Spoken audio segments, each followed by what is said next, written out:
Bonsoir, sur France 3, l'information commence ici, en Bourgogne. En cette 10e journée de forte chaleur, la région reste en vigilance canicule rouge.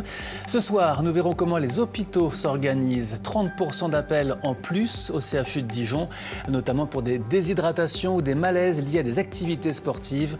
En France, le niveau 3 du plan crise sanitaire est activé. Les sans-abri font partie des personnes les plus exposées. Nous suivrons une ronde de la SDAT, la Société d'assistance par le travail, dans les rues de Dijon, pour distribuer de l'eau et rappeler que des lieux d'accueil existent pour ne pas rester en plein soleil. À l'occasion des assises européennes de la transition énergétique à Dijon, nous parlerons éoliennes, des projets souvent contestés comme dans la Nièvre, dans le secteur du vignoble de Pouilly-Fumé. 10 ans de contestation et de procédures. La Bourgogne est-elle une région dans le vent? La réponse avec Muriel Bessard tout à l'heure. Notre portrait en cette période de mondial de football, celui d'un jeune Dijonnais capable de prouesses techniques et artistiques avec son ballon.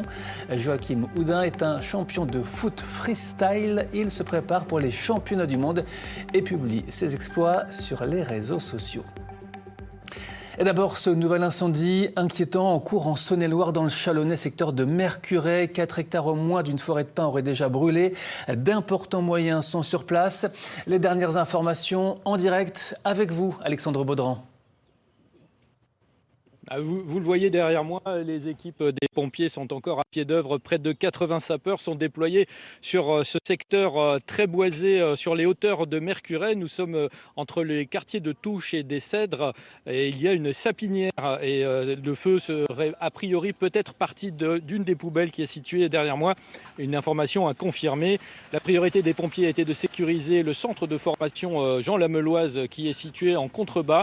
Ils ont engagé de forts moyens pour protéger. 90 personnes seraient confinées à l'intérieur. Pour l'instant, le feu est contenu, mais la difficulté, c'est que les sapeurs-pompiers sont confrontés à des feux tourbillonnants avec les vents et le feu reste difficile à circonscrire. Alors, 3 groupes d'intervention sont engagés et un renfort d'un Super Puma serait peut-être engagé aussi si les besoins se font sentir d'ici une petite heure.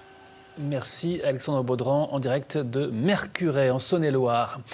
30% d'admission en plus au CHU de Dijon cette semaine. La canicule se fait sentir sur les personnes dites vulnérables, mais nous avons tendance à surestimer notre résistance. Des jeunes font aussi partie des victimes de coups de chaud suite à des activités sportives. Il faut les éviter entre 8h30 et 21h. Conseil donné lors d'un point d'étape cet après-midi. Une vigilance particulière est apportée au bâtiment de la maternité qui n'a pas encore été rénové, sans climatisation donc. Écoutez la directrice déléguée du pôle gynécologie obstétrique. Il y a bien un ventilateur par chambre et on a renforcé, donc le bâtiment étant très vétuste, on n'était pas en capacité de le rafraîchir de manière optimale dans l'immédiat sur une gestion de crise. Donc on a apporté des poches de froid aussi pour rafraîchir les nouveau-nés, les patientes. On fait attention à la température des nouveau-nés. Et en tout cas, à date d'hier matin, aucun nouveau-né avait atteint avait une température qui était trop élevée. Et au niveau national, cet épisode de canicule se traduit par une crise sanitaire. Le nouveau seuil d'alerte a été relevé d'un cran aujourd'hui. La déprogrammation d'opérations non urgentes est déjà envisagée. Les détails de ce plan, c'est avec Diane Karcher-Mourgue. Mobilisation générale car les prochains jours seront difficiles. Voilà les mots de la ministre de la Santé Stéphanie Rist en déplacement ici à l'hôpital de Paris-Saclay dans l'Essonne. Elle a détaillé les mesures prévues par le plan Orsan 3 activé par le gouvernement. Alors concrètement, il va permettre aux hôpitaux de déclencher localement des plans blancs pour se réorganiser et mieux recevoir l'afflux de patients liés à la canicule. Il va permettre de déprogrammer des opérations non urgentes, mais aussi de mobiliser la réserve sanitaire et la médecine de ville pour mieux orienter les patients et ne pas surcharger les urgences. La ministre a refusé de donner des chiffres de surmortalité, mais elle a repris ceux du SAMU de Paris qui indiquent qu'il y a 4 fois plus d'arrêts cardiaques que d'habitude. Ce nouveau drame dans le Val d'Oise, à Saint-Gratien, un enfant de 3 ans était retrouvé mort hier soir dans la voiture de ses parents. En début de semaine déjà, 2 garçons de 2 et 4 ans sont décédés dans des circonstances similaires dans le Vaucluse. Thomas Cuny. Le drame s'est déroulé ici, dans ce quartier de Saint-Gratien, dans le Val d'Oise. Il est aux alentours de 19h hier soir, quand les secours sont appelés par un couple de parents. Leur fils de 3 ans est inanimé. Il se trouvait dans la voiture familiale, garée dans la cour. Malgré les massages cardiaques et l'intervention des pompiers, le petit garçon est décédé sur place. Quelques heures plus tôt, la mère de famille était en train de faire une sieste avec le second enfant du couple, âgé de 18 mois. Le père, lui, travaillait dans un cabanon situé dans le jardin. L'enfant aurait échappé à la vigilance de ses parents, selon le procureur. Il aurait cessé sa sieste et, échappant à la surveillance de ses parents pendant au moins 45 minutes, se serait rendu dans le véhicule dont les portes n'étaient pas verrouillées, et alors même que la sécurité enfant était actionnée. Selon nos informations, l'enfant serait resté un long moment à l'intérieur de la voiture avant d'être découvert. Il faisait 67 degrés à l'intérieur du véhicule. Dans la ville, le choc des habitants. J'ai le cœur détruit parce que c'est un bébé. C'est un petit enfant, ma fille elle a 5 ans, donc l'enfant avait la vie devant lui et je me mets à la place des parents, ça doit être très très dur. Une enquête a été ouverte pour déterminer les circonstances de ce drame. Lundi, 2 enfants âgés de 2 et 4 ans avaient aussi été retrouvés morts dans une voiture exposée au soleil à Carpentras dans le Vaucluse. A priori, ils avaient échappé à la surveillance de leurs parents et s'étaient enfermés dans le véhicule. La chaleur étouffante entre bitume et béton dans les centres-villes. À Dijon, la SDAT, la société d'assistance par le travail, renforce son activité. Davantage de présence dans les rues, auprès des sans-abri, horaires élargis dans son centre d'accueil. Suzy Fichot, Sébastien Quéroux et Guillaume Robin. Provision indispensable en ces temps caniculaires, cette association tente de soulager un peu les personnes sans abri. Objectif, distribuer de l'eau, mais surtout maintenir le lien social. Salut Marco, salut. Ça va? Ça va, merci beaucoup. De rien. C'est compliqué, mais bon, les gens sont cool, ils donnent pas mal d'eau, les commerces sont cool aussi. Je peux remplir les bouteilles d'eau très facilement, donc tout se passe bien. Ouais. Aller à la rencontre des plus démunis pour faire de la prévention, une mission indispensable pour la SDAT. Car même à l'ombre, la chaleur reste insoutenable. Il y a des gens qui nous disent qu'ils ne veulent pas venir à l'accueil de jour parce que pour plein de raisons qui leur appartiennent. Parfois on n'y arrive pas la première fois, mais en insistant, au bout d'un moment, ils passent les portes de chez nous. Quitter la rue pendant quelques heures, c'est justement le choix fait par Johan ce matin. Ici, il a trouvé un refuge contre le soleil. De se mettre à l'ombre tout simplement, avoir des bouteilles d'eau et de pouvoir prendre des douches comme on veut. On a mangé du pain avec de la confiture, du Nutella, et du miel et du beurre. Chaque jour, une centaine de personnes viennent se restaurer et se rafraîchir. Alors face à l'urgence, cet accueil de jour a adapté ses horaires. Habituellement, on ouvre de 8h à 17h et là, dans le cadre du déclenchement de la vigilance rouge au niveau de la canicule, on est ouvert jusqu'à 19h. On est dans des nouveaux locaux depuis le mois de mai de l'an dernier. Ces locaux sont intégralement climatisés, donc voilà, ça permet aux personnes d'accéder à un espace rafraîchi en journée. Une pause au frais avant le retour à la rue. Cette nuit, les équipes de la Croix-Rouge prendront le relais. 61 départements seront encore en vigilance rouge canicule demain. Attention, en Bourgogne, les températures de la nuit seront plus élevées que les précédentes, entre 23 et 25 degrés. Ailleurs en France, les orages sont déjà arrivés et ont provoqué des dégâts comme en Charente-Maritime ou en Haute-Savoie. Pierre Didier. La calamité d'après, le pendant de la canicule. Quand des flux plus frais commencent à percer les masses d'air brûlantes qui stagnent depuis 10 jours, éclatent les orages hier soir. Cette route de Haute-Savoie s'est très vite transformée en torrent boueux. Dans la nuit, quelques habitations d'un hameau ont été aux 3/4 englouties par la coulée. Les habitants de cette maison ont eu très peur. Ces 2 personnes, elles étaient assises dans leur canapé en train de regarder tranquillement la télé et ça a été très soudain. La coulée de lave torrentielle est arrivée, a défoncé la baie vitrée de la maison et s'est engouffrée dans la maison. La boue s'étend sur une bande longue d'1,5 km. Une vingtaine d'habitants a été évacuée. Des orages à l'ouest aussi, pluie diluvienne et vent violent. Hier, il n'était encore que très localisé. Mais celui qui a frappé ce petit bourg de Charente-Maritime a fait de très gros dégâts. Quand j'ai fait le tour de ma commune par derrière, je pensais pas voir le toit du gymnase posé dans la rue comme il était posé dans la rue à côté. Beaucoup de vent et puis des gros grêlons. Et puis, c'était énorme, on n'a jamais vu ça. La fraîcheur qui arrive lentement de l'ouest laisse prévoir dès ce soir des dégradations orageuses sur de nombreux départements de l'ouest. Météo France s'attend à des épisodes très localisés, mais qui peuvent se révéler violents. En Bourgogne, les températures maximales restent proches de 40 degrés jusqu'à samedi, qui pourrait être la journée la plus chaude. Dimanche, nous pourrions subir des orages. Prévision à retrouver dans l'article de Corentin Alloun sur notre site bfc.france3.fr. Une dégradation annoncée par l'ouest de la région. La nuit de dimanche à lundi pourrait être mouvementée avec rafales de vent à plus de 100 km/h, accompagnées de pluie et de grêle. Pour éviter le risque de départ de feu, nous devons débroussailler nos terrains. La SNCF le fait aussi à proximité des rails, tout en surveillant de près toutes les installations soumises à rude épreuve en ce moment. À Dijon, Muriel Bessard, Romain Libos. C'est un travail qu'ils font toute l'année. Seule différence ces jours-ci, les horaires. Ces agents ont donc commencé tôt aujourd'hui, au petit matin. Objectif, enlever les herbes au bord des voies.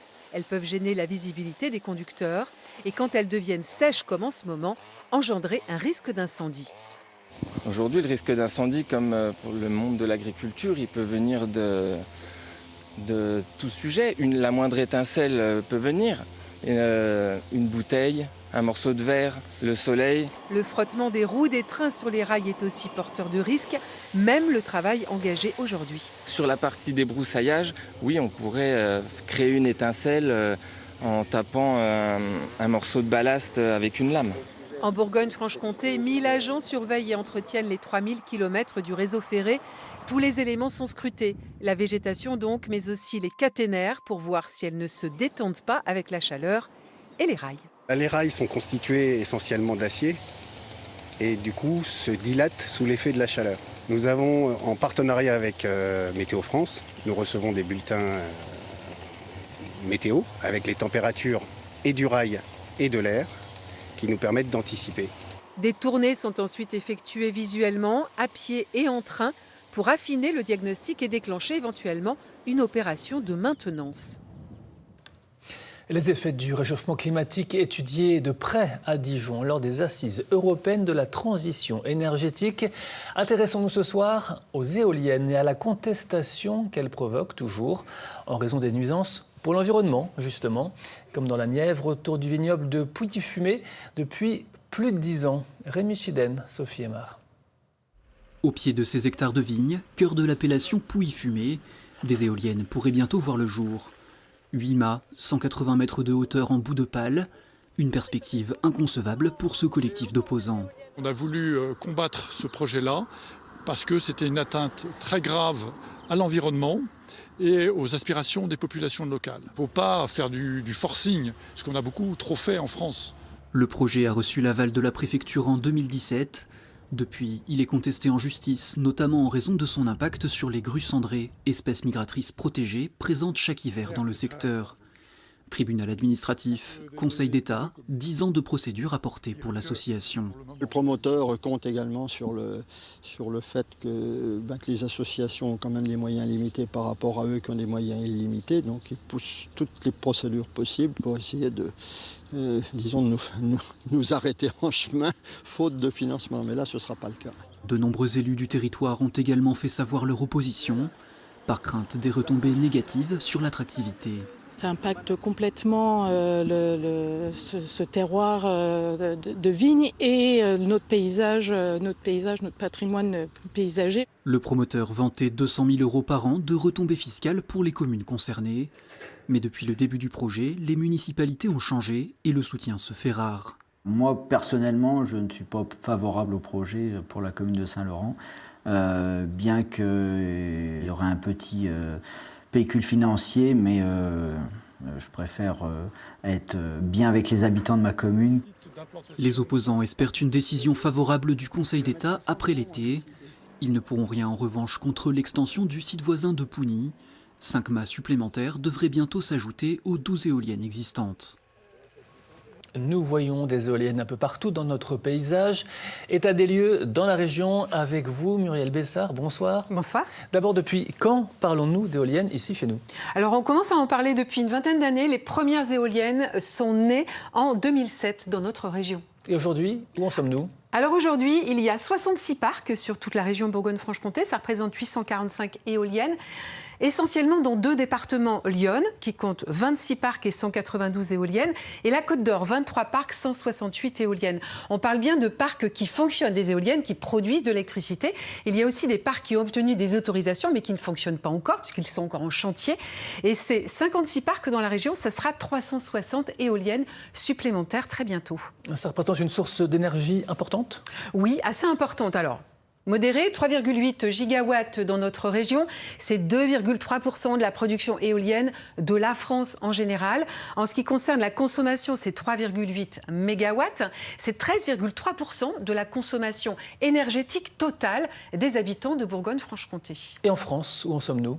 En France, 1650 parcs, 10 000 éoliennes, ce sont des chiffres qui sont évidemment en augmentation, avec 2 grandes régions où les éoliennes sont implantées. Les Hauts-de-France d'abord, très largement en tête, et puis le Grand Est, la Bourgogne-Franche-Comté, loin devant, 7e, 8e position à peu près. Dans le monde maintenant, l'éolien est à quel niveau? Alors, quand on parle de la consommation d'énergie éolienne, c'est-à-dire la part d'éoliennes dans la consommation totale d'énergie, les grands vainqueurs, ce sont les Danois. Le Danemark utilise soit 58% d'énergie éolienne dans sa consommation électrique totale. Derrière, ce sont les Allemands avec 20%. Et puis, la Bourgogne-Franche-Comté, la France, 10,3%. C'est encore à améliorer, mais ça vient. Et quand on parle de la production, là, c'est la Chine. On peut faire encore des efforts. Merci beaucoup, Muriel. La transition énergétique, le respect de la nature, ça s'apprend. Dans la Nièvre, à Guérigny, 2 classes de CM2 ont mené un projet original tout au long de l'année. Les élèves sont devenus apiculteurs pour bien comprendre l'importance du rôle des abeilles. Un projet très concret jusqu'à la récolte du miel. Rémi Chiden, Sophie Aymar. Allez, on y va. Ouais, c'est parti mon kiki. Là, les abeilles, elles volent actuellement parce qu'elles recherchent leur miel. Protégés dans leur combinaison blanche, ces apiculteurs en herbe sont des élèves de CM2. Tout au long de l'année, accompagnés d'un professionnel, ils ont veillé sur ces ruches et leurs pensionnaires. Quand l'alvéole est remplie de miel, après, il la ferme. Et là, cette particule blanche de cire que vous voyez, c'est ça que vous allez découper au couteau. Une initiation au plus près des abeilles jusqu'à la récolte du miel. Comment aller le chercher justement et comment s'équiper pour ne pas se faire piquer. C'est toujours faire avec la combinaison, c'est tout. C'est intéressant parce que c'est quelque chose qu'on peut peut-être pas refaire dans la vie. Donc oui, c'est bien.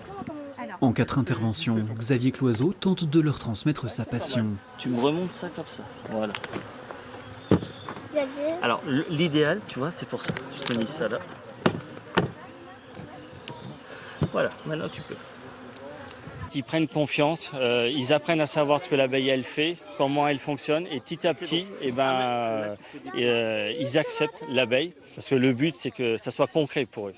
Et là, ils se rendent compte petit à petit que les abeilles, en fait, c'est pas si dangereux que ça. C'est pas parce que vous avez une abeille déposée sur vous qu'il faut avoir peur.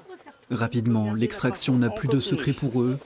Jusqu'au plaisir tant attendu, goûter la récompense de leur apprentissage. C'est pas n'importe quel miel, c'est notre miel. L'objectif, c'est vraiment de sensibiliser les enfants à la préservation de l'environnement, au rôle essentiel des abeilles dans la pollinisation, pour la chaîne alimentaire, et comprendre leur rôle et leur fonction pour l'ensemble de l'humanité, on va le dire. Dans quelques jours, ces élèves passeront le relais à leurs successeurs, avec un pot de miel comme souvenir de leur immersion dans le monde des abeilles. À retenir dans l'actualité internationale, un double séisme qui a touché le Venezuela. Le bilan provisoire fait état d'au moins 164 morts, des dizaines d'immeubles ont été détruits. Véronique Dalmaz, Luc Jamblin. À bout de force, cette femme appelle à l'aide après des heures d'attente au milieu des décombres. Elle est coincée sur le toit de son immeuble, tout comme cet homme. Des scènes d'apocalypse à une trentaine de kilomètres de Caracas, une zone sinistrée où un grand nombre d'immeubles se sont effondrés. C'est indescriptible. J'ai tout perdu, mon appartement, ma voiture, ma moto. Il y avait 4 appartements dans l'immeuble et l'un d'eux a été complètement enseveli. Cette habitante regarde avec angoisse les fouilles dans les décombres. Elle est mère de 3 enfants. L'un d'eux, âgé de 8 ans, est porté disparu. Je suis désespérée. Je veux juste savoir où est mon fils, s'il est piégé ou en sécurité. Il est un peu plus de 18 heures hier quand 2 séismes frappent le Venezuela à 39 secondes d'écart. 2 puissants tremblements de terre de magnitude 7,2 et 7,5 à près de 200 km de Caracas. Dans les rues, des scènes de panique. À l'aéroport, une partie du plafond s'est effondrée. Regardez, tout est détruit. C'est un désastre. Tout est ravagé. 24 heures après, le temps presse pour sauver les survivants pris au piège dans les décombres. L'aide internationale s'organise. En France, des secouristes de la sécurité civile doivent se rendre sur place. Le mondial de foot nous rappelle en ce moment que c'est un sport d'équipe, sauf quand il est freestyle. Même ballon, mais pour réaliser des figures acrobatiques, artistiques, athlétiques. Et l'un des champions de la discipline est dijonnais, Joachim Houdin, bien connu sur les réseaux sociaux, sous le nom de Joachim Freestyle. Une reconnaissance et une revanche avant des échéances internationales importantes. Son portrait, dribblé par Yassine Arbaoui, David Segal et Hugo Leduc.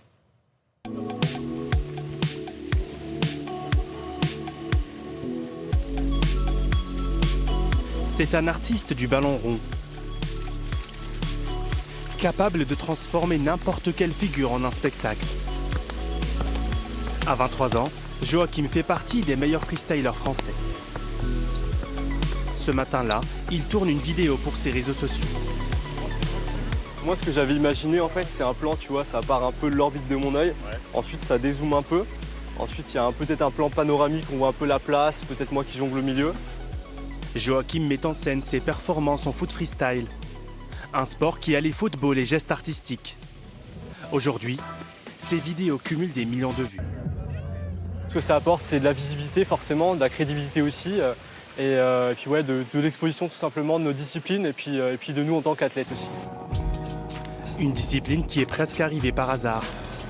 À 8 ans, il pousse la porte du club de foot de son quartier. Mais très vite, l'aventure tourne court. J'ai fait 3 séances d'essai dans le club de mon quartier. Ensuite, au bout de la 3e séance, je veux m'inscrire. Mais le coach me dit ces 3 mots, c'est pas concluant. Donc, et puis c'est un peu un rêve qui se brise parce que tu as envie d'être pro, d'être footballeur et tout. Et même pas le club de ton quartier t'accepte. Donc ça fait un peu mal. Après cet échec, il découvre le foot freestyle sur Internet. L'adolescent s'entraîne seul en bas de chez lui. Il participe à l'âge de 12 ans à sa première compétition. Je me suis fait vraiment éclater, j'ai fini dernier de mon circle. En plus de ça, voilà, ce ballon il est signé par mes idoles un peu de l'époque. C'est des gens grâce auxquels j'ai découvert le freestyle, j'ai suivi leur premier tutoriel aussi sur YouTube. 11 ans plus tard, le Dijonnais finit par s'imposer et se fait un nom. Fin mars, il intègre le top 8 mondial à Madrid. Mais avant de briller sur scène, le freestyler s'entraîne 4 heures par jour. On tourne la tête, on pop la balle. Et là, l'idée, c'est vraiment faire le combo le plus long et le plus intéressant possible. Et combien d'années d'entraînement pour réussir à ça ? Cette figure-là, c'est 5 ans d'entraînement que ça m'a pris. Donc tous les jours, une demi-heure. Non, c'est vraiment très très compliqué comme geste. En fait, la difficulté du freestyle, c'est que c'est à la fois sportif et artistique. Donc on est noté sur ce qu'on fait, donc les gestes qu'on produit, mais aussi le côté artistique, donc la manière dont on les amène. Quand on s'entraîne, en fait, on doit à la fois réfléchir à ce qu'on fait et à comment on le fait. Et c'est pour moi le plus grand défi de ce sport-là aussi.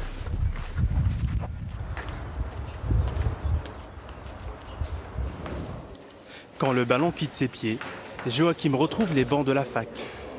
S'il vit aujourd'hui de sa passion, l'athlète veut poursuivre ses études pour devenir professeur de sport.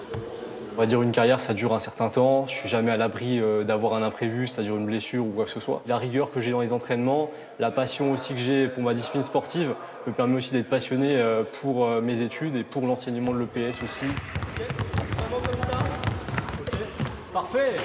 Lève bien les bras sur le côté derrière toi, serre bien les omoplates, et là ça tient tout seul. Plusieurs fois par mois, il initie les plus jeunes au foot freestyle. C'est ma partie préférée du freestyle, c'est de transmettre un peu ma passion. Et donc là, je montre à un groupe de jeunes les figures de base, en espérant qu'il y en ait peut-être un ou deux qui accrochent et qui continuent derrière. Là, tu vois, quand tu es là, essaie vraiment de poser ton pied totalement. Et là, vraiment, tu mets un max de puissance et ça va monter tout seul. J'étais impressionné, franchement, j'ai jamais vu ça en vrai. Mais sinon, c'était... Ouais, j'ai bien aimé. Et ça t'inspire, ça donne envie Bah, en vrai, je suis plus dans le basket, mais après avoir vu ça, franchement, j'aimerais bien plus essayer, faire des stages, tout ça pour apprendre, parce que j'aime beaucoup.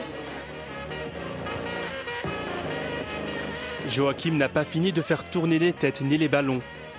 Prochain rendez-vous, les championnats du monde aux Pays-Bas, en août prochain.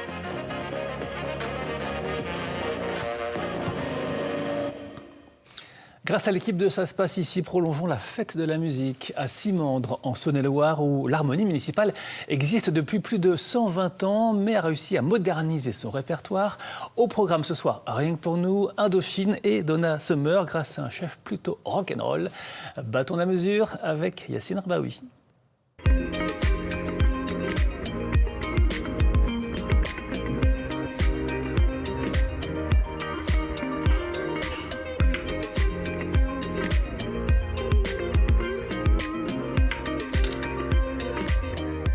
L'Union musicale de Simandre accompagne depuis des générations les fêtes et les grands rendez-vous de la commune. Une histoire qui dure depuis 1899 et qui continue aujourd'hui grâce à des musiciens passionnés. Et vous l'entendez juste derrière moi, ils sont en pleine répétition. Ça se passe ici, on y va.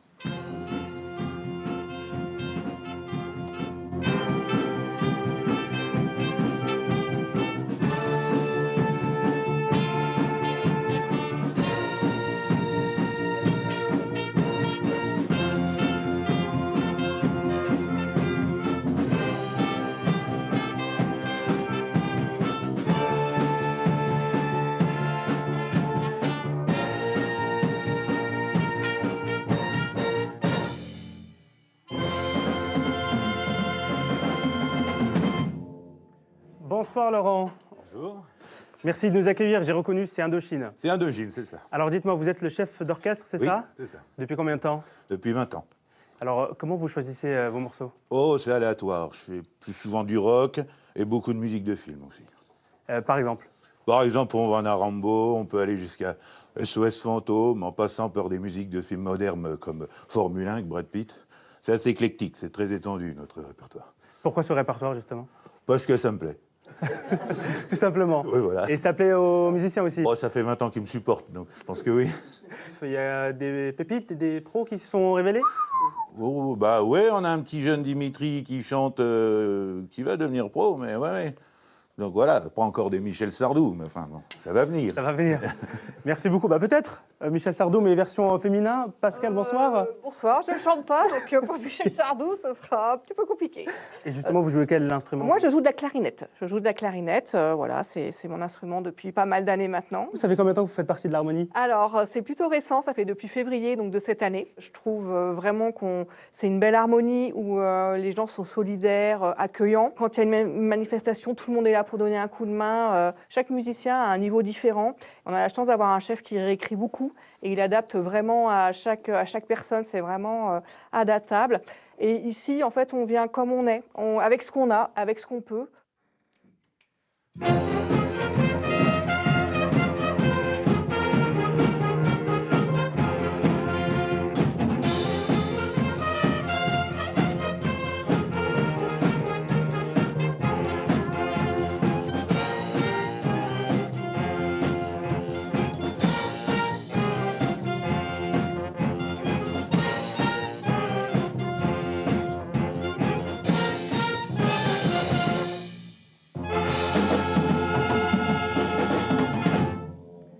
Bonsoir Pascal Claire. Vous êtes le président de cette harmonie. Est-ce que c'est un peu une école pour tous? Bonsoir Yacine. Écoutez, oui, c'est une école pour tous. La preuve, nous avons donc des jeunes et puis des moins jeunes donc, dans notre formation. Et c'est avec plaisir que nous accueillons toutes les personnes qui sont intéressées pour apprendre la musique et puis venir se faire plaisir avec nous.